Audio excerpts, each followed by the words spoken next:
What is going on, everybody, and welcome back to another tier list video. Now, I made a video kind of similar to this one that we're doing right now. It was basically ranking every single ghost face from weakest to strongest, and I decided, since we all love serial killers and killers on this channel, why not rank serial killers and killers in fiction from weakest to strongest? So today, that is exactly what we're going to do. We have a huge lineup. We have about, I think it's 11 characters. Now, the tiers are very self-explanatory. We have S tier elites, greats, good, mid, and bad. So honestly, without further ado, let's just dive straight into the video. Coming in first, we have Brian Moser from Dexter. Now, right off the bat, in my opinion, Brian Moser sits at A tier because he's highly effective and extremely intelligent, but not quite as controlled or sustainable as Dexter. Now, Brian's strength is his theatrical precision. Every skill is staged like a message, every body part placed intentionally, and every one of his crime scenes is crafted to get inside Dexter's mind. Now, Brian is not just killing just to kill. Well, sometimes he does kill just to kill, but he's more performing. Now, Brian is also unique in how well he evades detection. Miami Metro chases him all season and barely comes close. He leaves almost no forensic mistakes despite the fact that he's far less trained in crime scene science than Dexter. The reason where he falls slightly short of S tier is because of his long-term sustainability. Now, Brian, as we all know in the Dexter show, is fueled by an obsession with reconnecting with Dexter, which occasionally, or not occasionally, which kind of does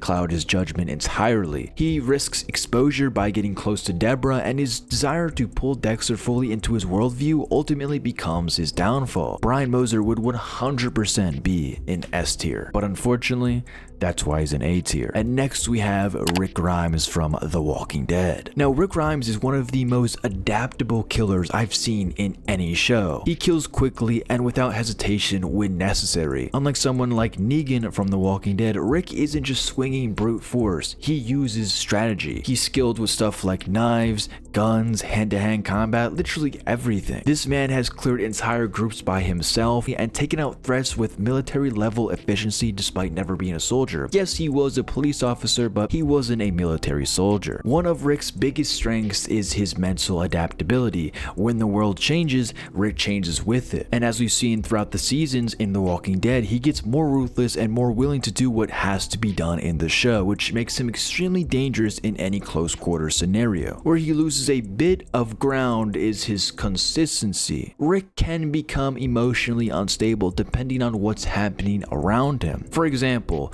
when he lost someone like his wife, Lori, or his son, Carl, he becomes reckless and then he spirals out of control. It's like he doesn't even know where he is. He just does. Overall, I would have to give Rick Grimes the B tier. And next we have Walter White. Now, Walter, in my opinion, lands in C tier right off the bat, because he is completely a one-sided killer. Now, Walt's biggest strength is his intelligence, as we all know. He kills like a chemist, not a fighter. Every major kill that he executes, like Crazy 8, Gus, the prison takedowns, is done through long-term strategy and outsmarting people who are more violent and more physically dangerous than he is. But Walter's weakness is that he's not built for any physical contact whatsoever. He is not strong, he is not skilled in hand-to-hand combat, and he completely falls apart when he is directed in a physical confrontation. So if you take away the chemistry or the elaborate planning that he needs to win these type of versus battles, well,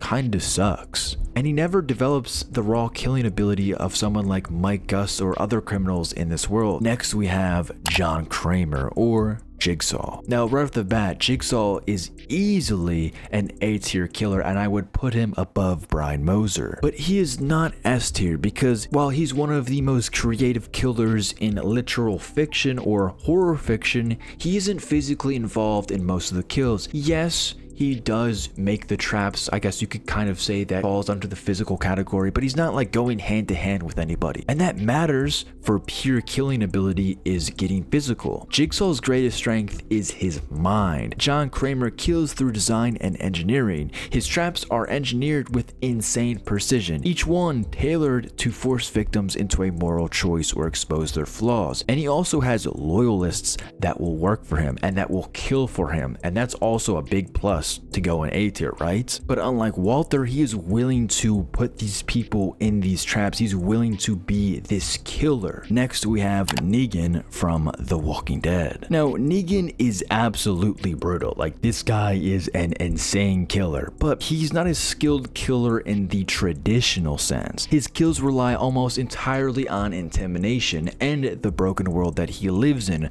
rather than technique or strategy. Now, he uses a baseball bat wrapped in barbed wire, which he loves to call Lucille, as his signature weapon. And most of his kills are kind of just straightforward. He swings, he smashes, and that's really it. Now, Negan can kill people, innocent people, because, you know, he's completely willing to cross lines that others won't. To, you know, that's the whole entire reason why he's in that position. But without the saviors, Negan is really nothing. Well, I wouldn't say he's nothing alone, because he definitely can hold his own alone, but compared to someone like Rick Grimes, Negan also thrives off the intimidation factor. People obey him because, you know, they fear him, not because he's some unstoppable solo assassin. Like, if you strip away the saviors, Negan's actual killing ability is pretty basic. He just bludgeons people to death. That would place him in mid tier, I'm not gonna lie, but I would put him over Walter White, actually. And next we have Roman Bridger from Scream 3. Now, Roman easily lands in B tier, and I would even put him over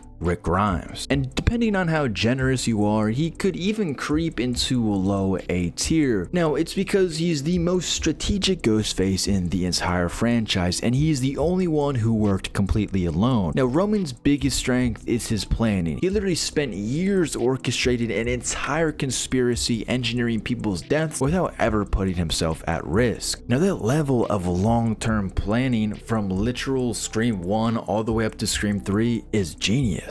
And as a killer, Roman is surprisingly competent. He is one of the few Ghostface who can actually hold his own in a fight, and he doesn't fall apart in the moment someone fights back. However, his biggest weakness is that he's still heavily reliant on theatrics and emotional motive. Once he is exposed, he does become reckless. Like, when he had his final confrontation with Sidney at the end of the movie, it showed him that he doesn't have the same composure as top tier killers like Dexter, because when he saw Sidney, took off the mask and just got all hype and just started complaining about his trauma and everything and what Sidney did to him, and yeah. And next we have Dexter Morgan. Obviously, Dexter Morgan is in S tier without a doubt, because he is one of the most effective and disciplined killers I have seen in all of fiction. His entire life is built around a system called, drumroll please, the Code, and that keeps him focused and nearly impossible to catch. Now, what makes him especially dangerous is his forensic expertise. He literally knows how every type of evidence works, so he understands exactly what police will look for and how to leave nothing behind. Now, that insider knowledge gives him an advantage almost no other fictional killer has. His ability to also maintain a double life is another major S tier trait. Dexter blends in perfectly as a quiet, harmless guy with a job,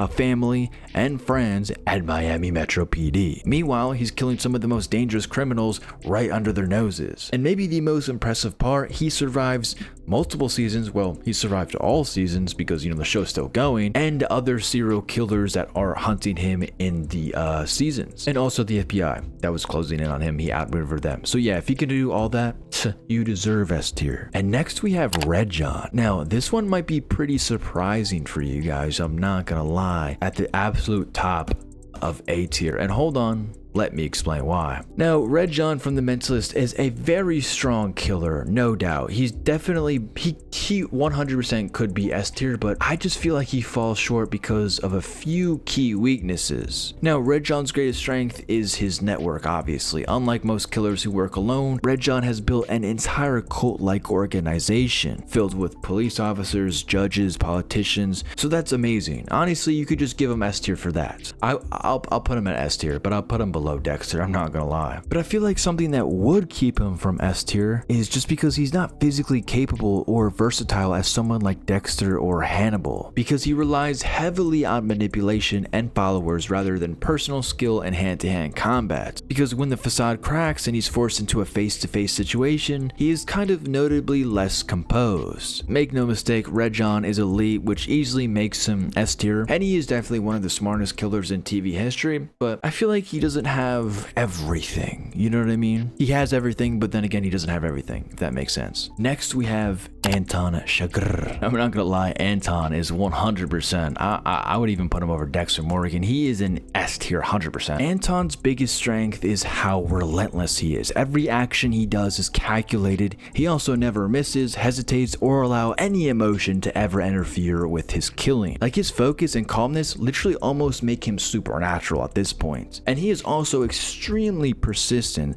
Once Anton Chigurh targets someone, he doesn't give up, and he's willing to track them across towns. Literally, he will never stop until he gets you. Now, the argue is, why would he be an S tier killer if he could easily get caught? But the thing with Anton, he doesn't live a double life. That's not what he lives. He lives a life of pure chaos. He wants to kill. That is his code. So when we base it off of his code, he is an S tier killer because he will kill you 100 times out of 100 times. Because he doesn't play by societal rules. He will kill you when you're walking into Starbucks trying to get some coffee. It doesn't matter the time or the place. He will be there to kill you, and he doesn't care about repercussions. Next, we have Hannibal Lecter. And honestly, we have to make a new role for Hannibal Lecter because this guy is, honestly, I wouldn't even specify him as a human killer. He is kind of almost supernatural. So yeah, if you know, you know. I don't even have to explain this. I've explained this so many times on my channel, but Hannibal, literally the GOATs. Patrick Bateman, obvious dog doo-doo.